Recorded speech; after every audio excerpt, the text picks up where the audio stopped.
Une petite fille lavait les vitres de sa voiture pour sauver sa mère.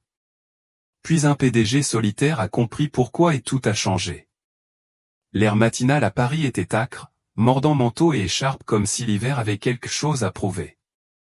La circulation grondait dans les rues, klaxons hurlants, gyrophares allumés, les gens se précipitant pour gagner du temps. Thomas Bellard était assis au volant de sa Mercedes noire, le moteur ronronnant, l'esprit loin du chaos environnant. Le feu passa au rouge. Il expira lentement, fixant l'horizon gris. Ses pensées dérivèrent vers l'hôpital où, quelques semaines plus tôt, son père avait rendu son dernier souffle. Sa mère était morte quand il avait 8 ans. Aujourd'hui, à 35 ans, Thomas était complètement seul. Son appartement était calme. Son empire technologique d'1 milliard de dollars était impressionnant, mais creux. Il avait tout, sauf personne. Un léger coup à la fenêtre le tira de sa transe. Il se retourna et vit une petite main pressée contre la vitre. Une petite fille, pas plus de 5 ans, se dressait sur la pointe des pieds et le regardait. Ses cheveux blonds dépassaient d'un bonnet usé. Ses joues étaient rouges de froid, son manteau trop grand et délavé. La poussière maculait son visage, mais ses yeux grands ouverts et brillants contenaient quelque chose de rare, l'espoir. Elle brandit un tissu effiloché et offrit un sourire timide. « Bonjour, monsieur, dit-elle d'une voix étouffée à travers la fenêtre, mais douce et posée. Puis-je nettoyer votre fenêtre pour 5 $? J'économise pour aider ma mère à l'hôpital. » Thomas cligna des yeux. Il baissa la vitre de quelques centimètres. « Qu'est-ce que vous avez dit? 5 $? Je fais vraiment bien le ménage. Ma mère est malade. Elle est à l'hôpital, et je veux l'aider. » Thomas la regarda, stupéfait, une enfant de 5 ans se proposant de laver les vitres seule dans le froid. C'était impossible. « Tu es ici tout seul? » Elle hocha la tête. « J'habite près de l'hôpital. Je sais quelles voitures sont belles. » Avant qu'il puisse en dire plus, elle s'approcha et commença à nettoyer son pare-brise avec une habileté surprenante. Malgré le gel et ses petites mains, elle frotta soigneusement, se tenant en équilibre sur le trottoir comme si c'était une seconde nature. Quand elle eut fini, elle retourna à sa fenêtre avec un sourire fier. « Tu vois? Je t'avais dit que j'étais bon. » Thomas prit son portefeuille et lui tendit un billet de 20 $ tout neuf. Ses yeux s'écarquillèrent. « Non, j'ai dit 5. C'est trop. »« C'est bon, dit-il. Garde-le. » Elle secoua fermement la tête. « Je n'en veux que 5. C'est pour aider, pas pour mendier. » La poitrine de Thomas lui faisait mal. Il échangea le billet de 20 contre un billet de 5 et le déposa délicatement dans sa main gantée. Elle rayonnait. « Merci, monsieur. » Puis elle fouilla dans la poche de son manteau et en sortit un morceau de papier plié. En bougeant, il lui glissa des mains et atterrit sur le pare-brise. Thomas le ramassa. Le mot, écrit au crayon bleu, disait « S'il te plaît, Seigneur, envoie-nous un miracle. » Ses doigts tremblaient lorsqu'il le lui rendit. Elle le prit avec précaution et le rangea sans honte. « Comment t'appelles-tu » demanda-t-il d'une voix plus douce maintenant. « Lila. »« Quel est le tien ?»« Thomas ?» Elle hocha la tête pensivement. « C'est un joli prénom. Ma mère dit que les noms ont une signification. Je crois que le tien signifie « cœur tranquille ». Thomas ne dit rien. Il n'était pas habitué à ce genre de moment. Simple, sans filtre. Le feu est passé au vert. Les voitures klaxonnaient derrière lui. Lila recula sur le trottoir et fit un signe de la main. Puis, se penchant une dernière fois vers la fenêtre, elle murmura, « Ma mère dit toujours qu'il y a un ange gardien autour de chacun de nous.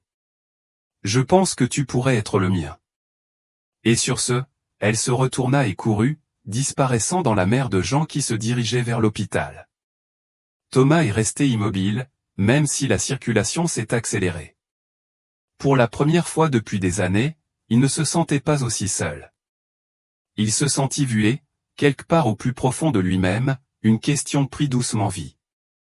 Et si elle avait raison? Et s'il était le miracle de quelqu'un? Thomas Bellard était assis dans son bureau d'angle au 42e étage, regardant fixement l'horizon de Paris à travers la paroi de verre. Le bourdonnement des réunions, les sonneries des téléphones et les clics des claviers se sont estompés pour laisser place à un bruit de fond. Pour la première fois depuis des années, il n'arrivait pas à se concentrer. La voix de Lila résonnait dans son esprit, claire, sincère, inoubliable. « Je pense que tu pourrais être mon ange. » Il se pencha en arrière et se frotta les tempes. Les anges. Il n'y croyait plus depuis le jour où sa mère était morte, attendant un rein qui n'était jamais venu. Il n'avait que 8 ans, trop jeune pour comprendre le don d'organes, mais assez vieux pour se souvenir de la façon dont elle le regardait avec des yeux fatigués et aimants et murmurait « Je suis désolé de ne pas pouvoir rester. » Pas de miracle, pas de sauvetage, juste une perte. C'est à ce moment-là que Thomas a cessé de faire confiance à l'univers et a commencé à construire un monde où il pouvait tout contrôler, l'argent, le pouvoir, les résultats. Son succès a été planifié. Sa solitude a été choisie. Et pourtant, ce matin-là, une petite fille aux joues tachées de terre, une offre de $5 et des yeux pleins d'espoir avaient tout bouleversé. Il a pris le téléphone et a appelé son assistant. « Sophie, dit-il, j'ai besoin d'une faveur. » Silence.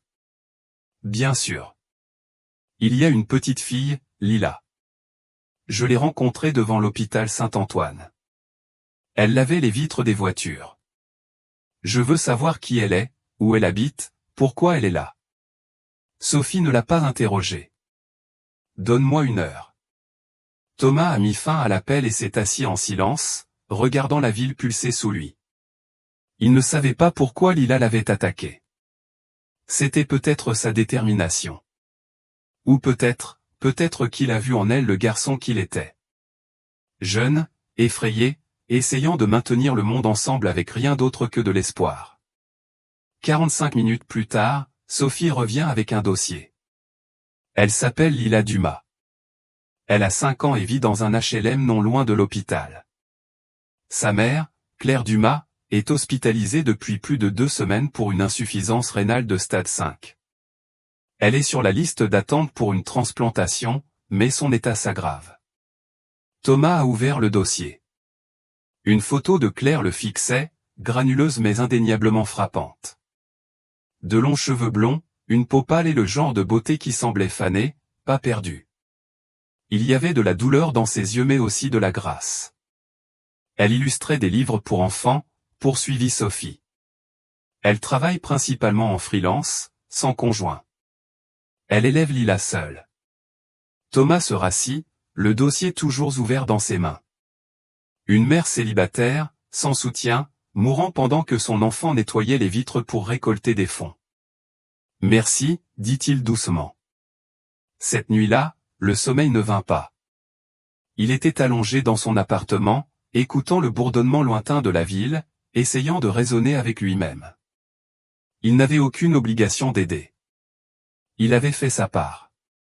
Il avait survécu, construit quelque chose à partir de rien. Mais le visage de Lila ne le quittait pas, ainsi que ces mots, « Je pense que tu pourrais être à moi. » Le matin, la décision était prise. Il a appelé Saint-Antoine et a payé anonymement les factures médicales de Claire. Puis, abandonnant son costume et son chauffeur, il s'est habillé en jean, a pris un covoiturage et a traversé l'hôpital comme n'importe quel visiteur ordinaire. Il a dit à l'infirmière qu'il était là pour une association caritative privée et a demandé à rencontrer un patient dans le besoin. Elle sourit et le conduisit dans un couloir calme jusqu'à la chambre 207. La femme dans le lit semblait plus mince que sur la photo, ses joues creusées, sa peau pâle contre les draps impeccables. Un carnet de croquis reposait sur ses genoux et, malgré le tremblement de ses mains, elle dessinait un petit renard et une fille en écharpe debout sous un arbre enneigé. Thomas se tenait sur le pas de la porte, immobile.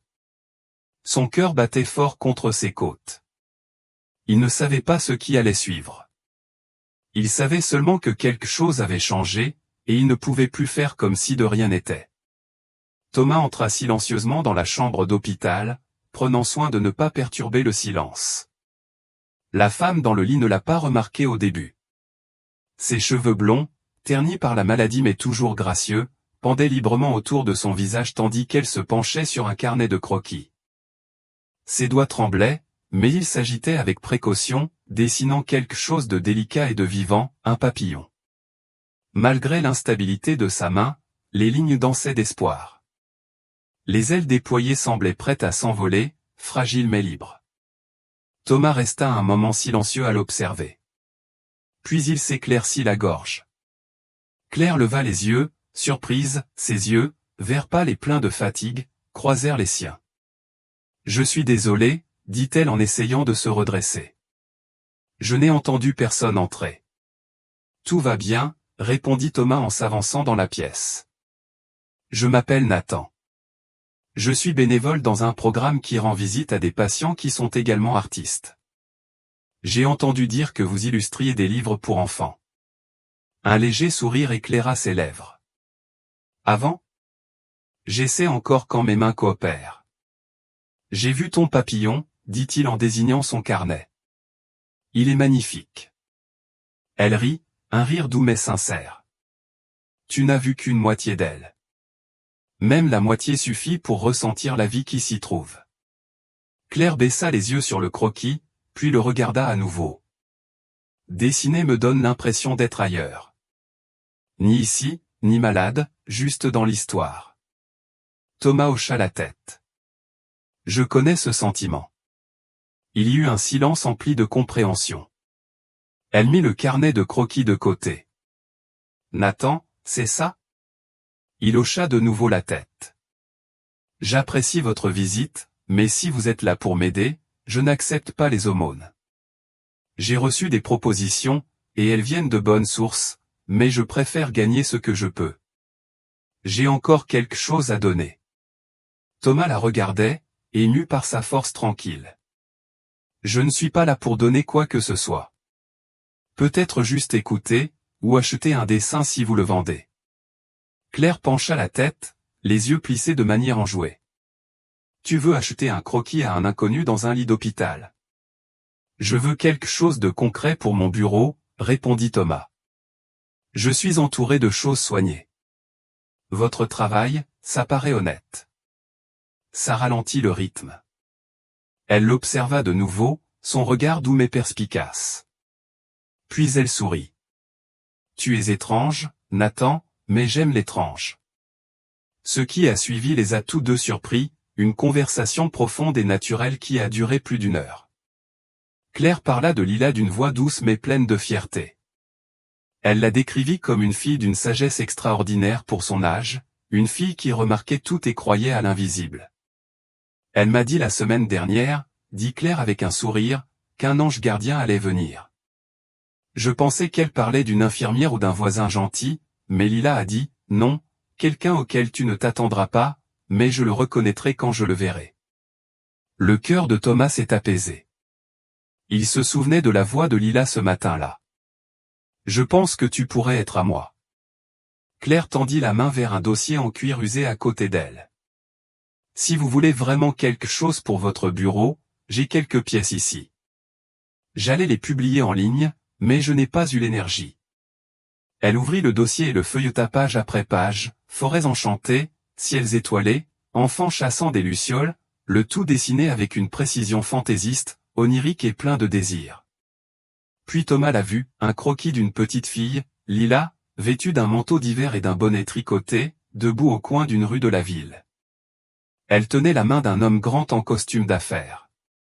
Son visage était tourné, mais la posture, la montre en argent, la façon dont ses épaules se courbaient de manière protectrice vers elle, c'était lui. Thomas se figea. Ceci, dit-il en pointant du doigt. Claire regarda. Lila m'a décrit celui-là. Elle a dit l'avoir vu en rêve. Elle a dit que l'homme qui nous aide ressemblerait à ça. Manteau noir, montre argentée et yeux tristes mais bienveillants. Thomas déglutit. Il portait ce manteau et cette montre aujourd'hui. Il ferma doucement le dossier. Puis-je garder celui-ci? Claire hésita, puis sourit. Je pense que cela a toujours été fait pour toi. Thomas se tenait debout, le cœur battant. Lorsqu'il atteignit la porte, il s'arrêta et regarda en arrière. Elle a raison, tu sais. Claire pencha la tête. OMS? Ta fille. À propos du monde plein de magie. Et puis il sortit, le croquis pressé contre sa poitrine comme quelque chose de fragile et de sacré. Thomas est retourné à l'hôpital le lendemain, puis le surlendemain. Au début, il se disait que c'était par responsabilité, par obligation morale. Il avait commencé quelque chose, et ce serait mal de s'en aller. Mais au fond, il savait mieux que ça. Ce n'était pas l'obligation qui le ramenait sans cesse dans la modeste chambre d'hôpital du 2e étage. C'était clair. Chaque fois qu'il entrait à l'intérieur, quelque chose en lui s'adoucissait. Les couloirs cliniques stériles de Saint-Martin semblaient étrangement plus chauds lorsqu'il les traversait pour se rendre dans sa chambre. Il apportait du café, parfois de la soupe, parfois du matériel d'art, et à chaque fois il trouvait Claire assise avec son carnet de croquis, son sourire doux et fatigué, mais authentique. Ils ont parlé pendant des heures. Claire parlait avec la lenteur et la réflexion de quelqu'un qui avait appris à savourer les moments. Elle racontait des histoires sur les questions de Lila, les images qu'elle dessinait pour les livres, le monde qu'elle rêvait de montrer à sa fille si jamais elle allait mieux. Elle ne s'est jamais apitoyée sur elle-même, n'a jamais demandé d'aide. Elle a simplement partagé. Et pour la première fois depuis des années, Thomas s'est senti écouté, non pas en tant que PDG, ni en tant que milliardaire, mais en tant qu'homme. Juste un homme. Il lui a raconté des choses qu'il n'avait jamais dites à personne, comme la mort de sa mère quand il avait 8 ans. À propos de la façon dont les yeux du médecin ne pouvaient pas rencontrer ceux de son père quand ils ont dit qu'elle était partie. À propos de la colère qui a suivi la rage contre Dieu, contre les systèmes, contre tout ce qui est si injuste. Il a parlé du vide qu'il avait poursuivi jusqu'à l'âge adulte, celui qu'il essayait d'enterrer sous les salles de réunion, les investissements et les vues sur les pentouzes. Claire écoutait tranquillement, les mains posées sur ses genoux, les yeux ne quittant jamais. Elle n'a jamais dit « je suis désolée » ou « c'est affreux ». Au lieu de cela, elle a simplement dit « ça a dû être tellement solitaire ». Et Thomas hocha la tête, sentant quelque chose se détendre dans sa poitrine. Il se surprit à rire davantage en sa présence, un vrai rire, pas les rires polis réservés aux dîners d'affaires ou aux événements médiatiques. Claire avait un sens de l'humour pince sans rire, un esprit tranquille qui se glissait entre leurs conversations comme la lumière du soleil à travers les rideaux. Elle le taquinait sur son manque de talent artistique, le traitait d'enfant coincé dans le costume coûteux d'un adulte, et il adorait ça. Claire ne lui a jamais demandé ce qu'il faisait dans la vie. Elle l'a simplement accepté, lui, Nathan, l'homme qui aimait les contes de fées et la soupe, et qui achetait à sa fille de nouveaux carnets de croquis. Thomas, à son tour, a commencé à changer. Sans même s'en rendre compte au début, il a annulé des réunions pour passer plus de temps à l'hôpital.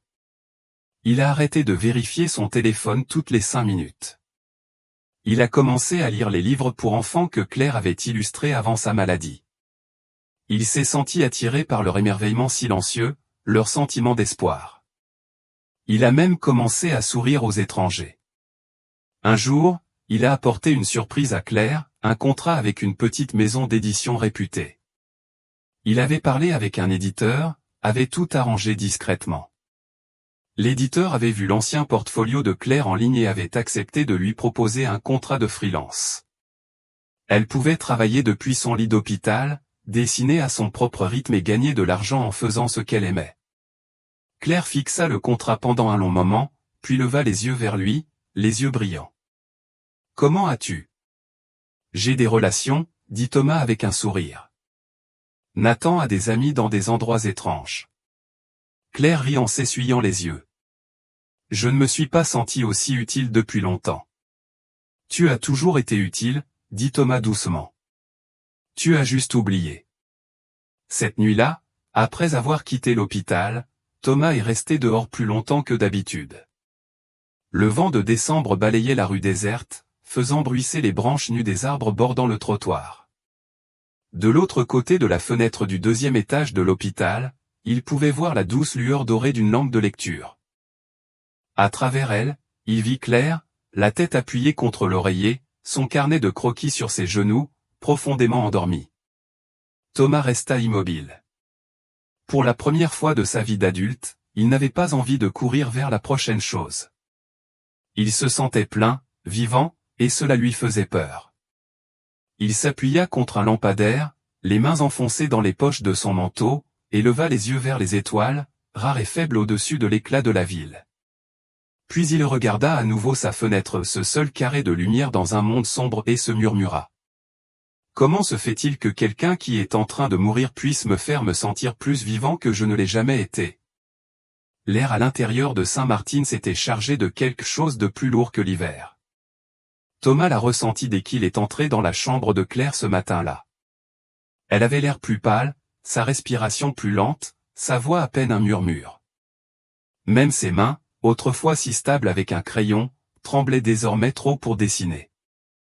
Quelques heures plus tard, le médecin prit Thomas à part. Son ton était prudent, clinique, mais même elle ne pouvait cacher l'urgence sous-jacente à ses mots. Les reins de Claire sont en train de cesser de fonctionner. Nous entrons dans une phase critique. Si elle ne reçoit pas de greffe dans les 30 prochains jours, elle risque de ne pas survivre. Thomas resta silencieux, les mains serrées dans ses poches. Est-elle sur le registre, demanda-t-il, même s'il connaissait déjà la réponse. Elle l'est, mais tu sais combien de temps cela peut prendre, surtout avec son groupe sanguin. Thomas hocha la tête, l'esprit déjà en ébullition. Ce soir-là, sans prévenir personne, il s'est rendu au laboratoire de l'hôpital et a discrètement demandé à être testé comme donneur potentiel. Il leur a dit qu'il était un ami de la famille. Pas de nom, pas d'attention. 2 jours plus tard, les résultats sont arrivés. C'était un match parfait. Les chances étaient astronomiques. Mais c'était là, clair et indéniable. Il est resté assis dans sa voiture sur le parking de l'hôpital pendant près d'1 heure, le rapport de laboratoire sur ses genoux, les mains tremblant légèrement. Un match parfait. Cela aurait dû être la réponse, un miracle même. Mais cela avait un prix. L'administrateur de l'hôpital l'a informé qu'il ne pouvait pas procéder à la transplantation à moins que le donneur ne soit officiellement vérifié, soit comme un membre proche de la famille, soit comme une personne ayant une relation documentée et un raisonnement éthique valable. Thomas devrait se manifester, révéler qui il était vraiment. Pas Nathan, pas le gentil inconnu, mais Thomas Bellard, PDG multimillionnaire, un homme qui gardait des secrets. Le conflit brûlait dans sa poitrine comme de l'acide. S'il lui disait la vérité, Claire pourrait se sentir trahie. Elle saurait qu'il avait caché son identité depuis le début. Elle pourrait penser que son aide était de la charité, voire de la pitié. Et il perdrait la seule chose qu'il chérissait le plus, sa confiance. Cette intimité silencieuse, cette façon dont elle le regardait comme une personne, et non comme un simple personnage. Mais s'il restait silencieux, elle risquait de mourir. Il ne pouvait pas vivre avec ça.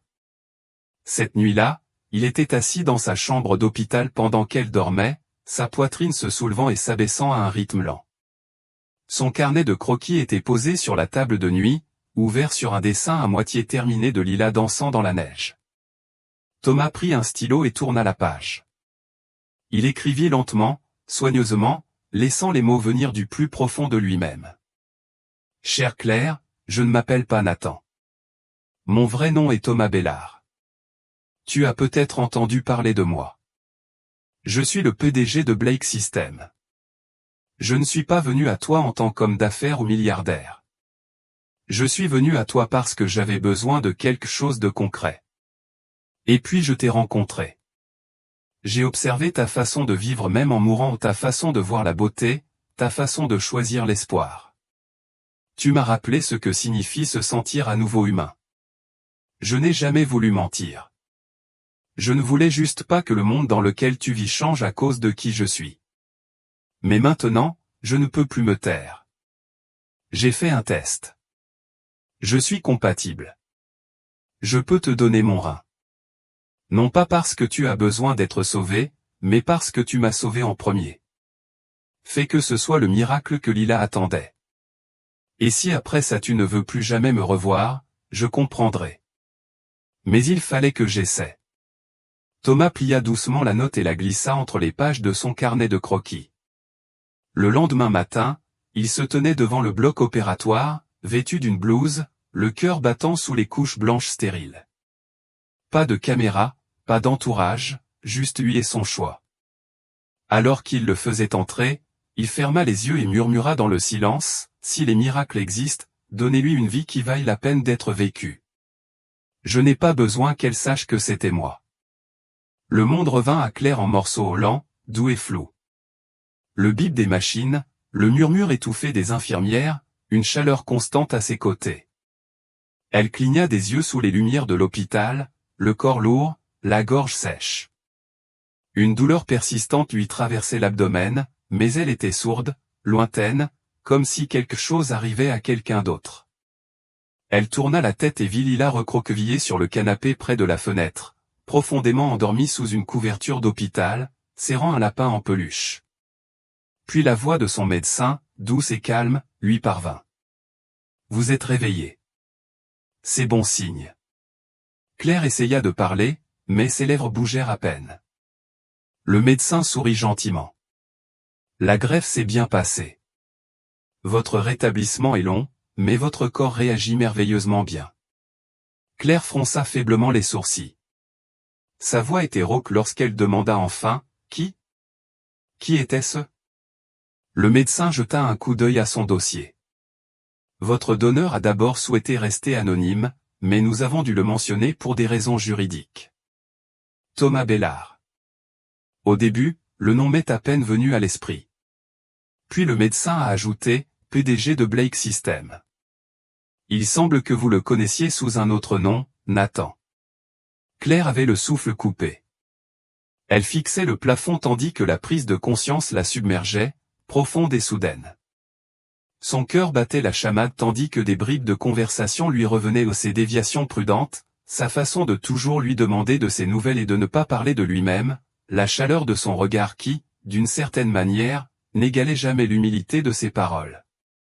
Nathan était Thomas Bellard. Thomas Bellard lui avait donné son rein.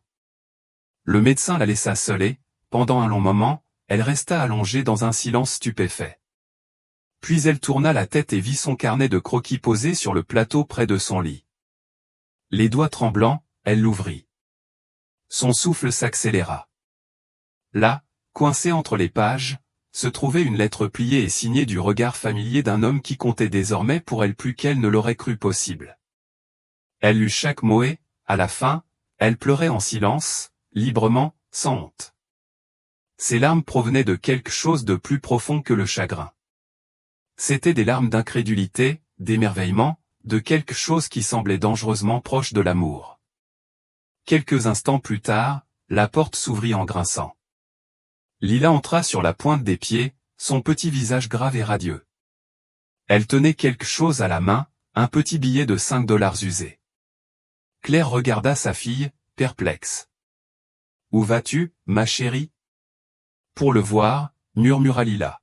« Il est à côté. Ils ont dit que je pouvais venir leur rendre visite. » Avant que Claire ne puisse l'arrêter, Lila était partie. Thomas était allongé dans la salle de réveil, les yeux fermés, sa respiration lente mais régulière. Lila grimpa sur la chaise à côté de lui et tendit sa petite main. Elle déposa délicatement le billet de 5 $ dans sa paume, refermant ses doigts autour. « Crotruac contre Chulapeta » murmura-t-elle avec un sourire. « Je te paie en premier, car tu es mon miracle. » Thomas remua, ouvrant les yeux, groggy. Il la regarda, d'abord confus, puis sourit faiblement. « Salut, ma petite. » Lila lui serra la main. « Ma maman va bien maintenant. Je savais que tu étais l'élu. Je lui ai dit, tu es notre ange. » La gorge de Thomas se serra, l'émotion montant plus vite qu'il ne pouvait la contenir. Il parvint à dire, « Je voulais juste qu'elle ait sa chance. » Elle dit, « Merci, » dit Lila. Et elle arrive. Quelques instants plus tard, Claire entra dans la pièce. Elle paraissait pâle, épuisée, emmitouflée dans plusieurs couvertures, mais son regard était clair, concentré, vif. Elle traversa lentement l'espace entre eux, puis s'assit à son chevet. Au début, elle ne dit rien, elle prit juste sa main et la tint. Il leva les yeux vers elle, effrayé par ce qu'il pourrait voir, colère, trahison, distance. Mais elle ne faisait que sourire à travers ses larmes. « Tu n'avais pas besoin d'être un ange, Thomas, murmura-t-elle. Tu devais juste être toi-même. » Il ferma les yeux et pour la première fois de sa vie, il se sentit complètement en paix. Les semaines qui ont suivi l'opération se sont déroulées dans une sorte de calme flou. Thomas a guéri plus vite que prévu. Il était fort, en bonne santé et motivé par quelque chose de plus puissant que les analgésiques ou le repos. Il était motivé par un avenir qu'il n'aurait jamais imaginé vouloir. Les médias, bien sûr, ont eu vent de ce qui s'était passé. Les rumeurs se sont rapidement répandues. Le PDG solitaire de Blake Systems avait subi une opération chirurgicale majeure, avait discrètement quitté l'entreprise et avait été vu plus d'une fois en visite dans un petit hôpital de la ville. Des caravanes de journalistes campaient devant son appartement. Les demandes d'interview s'accumulaient dans sa boîte mail. Mais Thomas ne dit rien.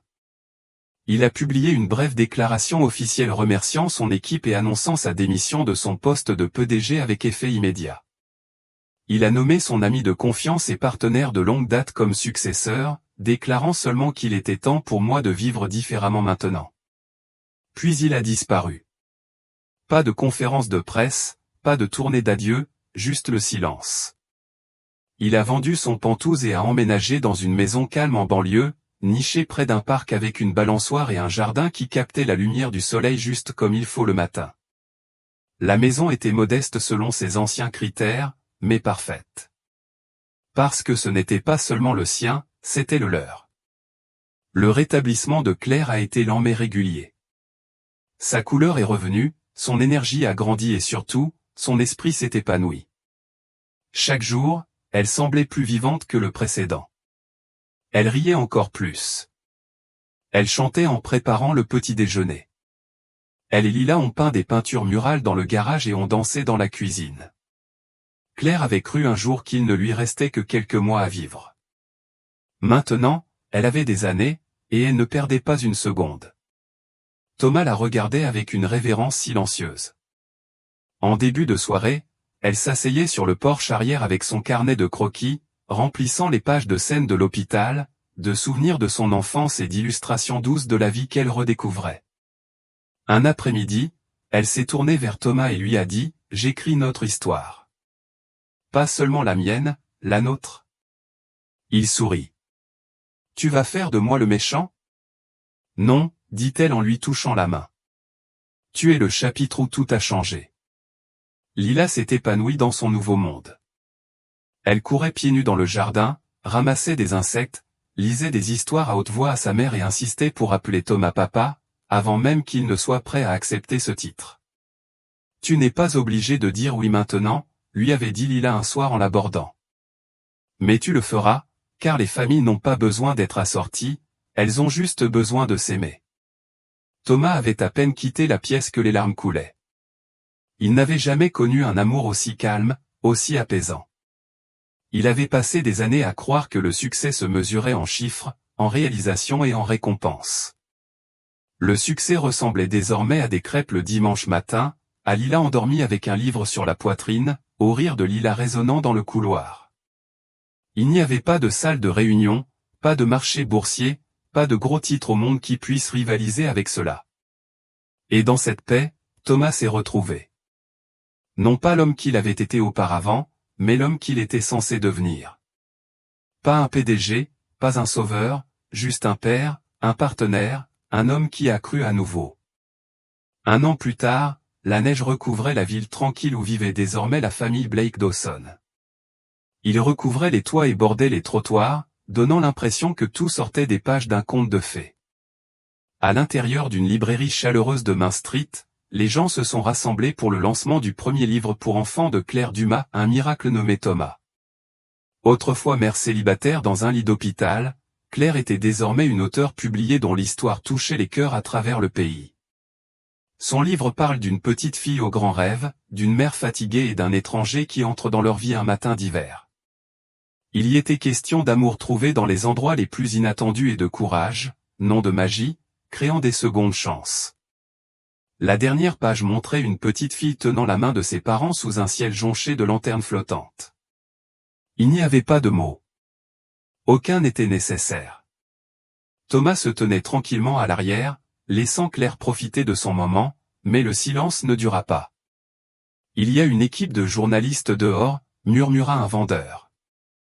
Ils veulent poser des questions sur la fondation Lila S. Wish. Thomas hocha la tête. Il n'aimait pas l'attention, mais cela comptait. En seulement un an, Lila S. Wish, du nom de la petite fille qui avait cru si profondément, avait aidé plus d'une centaine de patients à recevoir les soins dont ils avaient besoin. Il mettait en relation les familles en attente d'une greffe avec des donneurs, des ressources et de l'espoir. Cet après-midi-là, la fondation a organisé son premier rassemblement annuel dans une mairie voisine. Les familles ont partagé leurs histoires, les bénévoles ont été honorés et l'amour a rempli la salle comme la lumière du soleil à travers les vitraux. Thomas se tenait au centre de la scène, non plus le PDG distant, mais un homme déterminé et père de famille. Alors qu'il s'apprêtait à parler, Lila tira sur sa manche, vêtue d'une robe bleue ornée d'une petite étoile argentée. Elle murmura, « Je peux venir avec toi. » Il sourit et tendit la main. Sur scène, Thomas a regardé la foule, puis la petite fille qui avait changé son monde. « J'ai lancé Lila S. Wish parce qu'une personne a cru au miracle, alors que moi, je n'y croyais pas, a-t-il dit, parce qu'elle y croyait. J'ai trouvé quelque chose qui me manquait sans le savoir, la famille. » Puis Lila s'avança et attrapa le microphone. « J'ai donné 5 $ à mon père un jour parce que je pensais qu'il était un miracle, dit-elle en brandissant le billet désormais plastifié. Mais j'avais tort. Elle le prit dans ses bras d'une voix douce mais claire. Ce n'est pas un miracle. Il est tout ce que j'ai toujours souhaité. Les applaudissements redoublèrent, mais Thomas ne pouvait voir qu'elle. Il s'agenouilla et la serra contre lui. Tu es la raison pour laquelle je crois à nouveau, murmura-t-il. Ce soir-là, sous un ciel étoilé, tous les trois se tenaient au bord du lac derrière leur maison. Claire portait un panier de lanternes en papier. Thomas alluma chacune d'elles. Lila dansait pieds nus dans la neige, écrivant des vœux dans l'air. Un par un, ils ont lâché les lanternes, les regardant dériver vers le haut doré et sans poids emportant leurs espoirs dans les cieux. Main dans la main, la petite famille restait immobile et chuchotait ensemble. Nous avons demandé un miracle. Mais l'amour s'est avéré être le plus miraculeux de tous. Et dans cette lueur, enveloppée de neige et de silence, ils ont trouvé leur foyer pour toujours.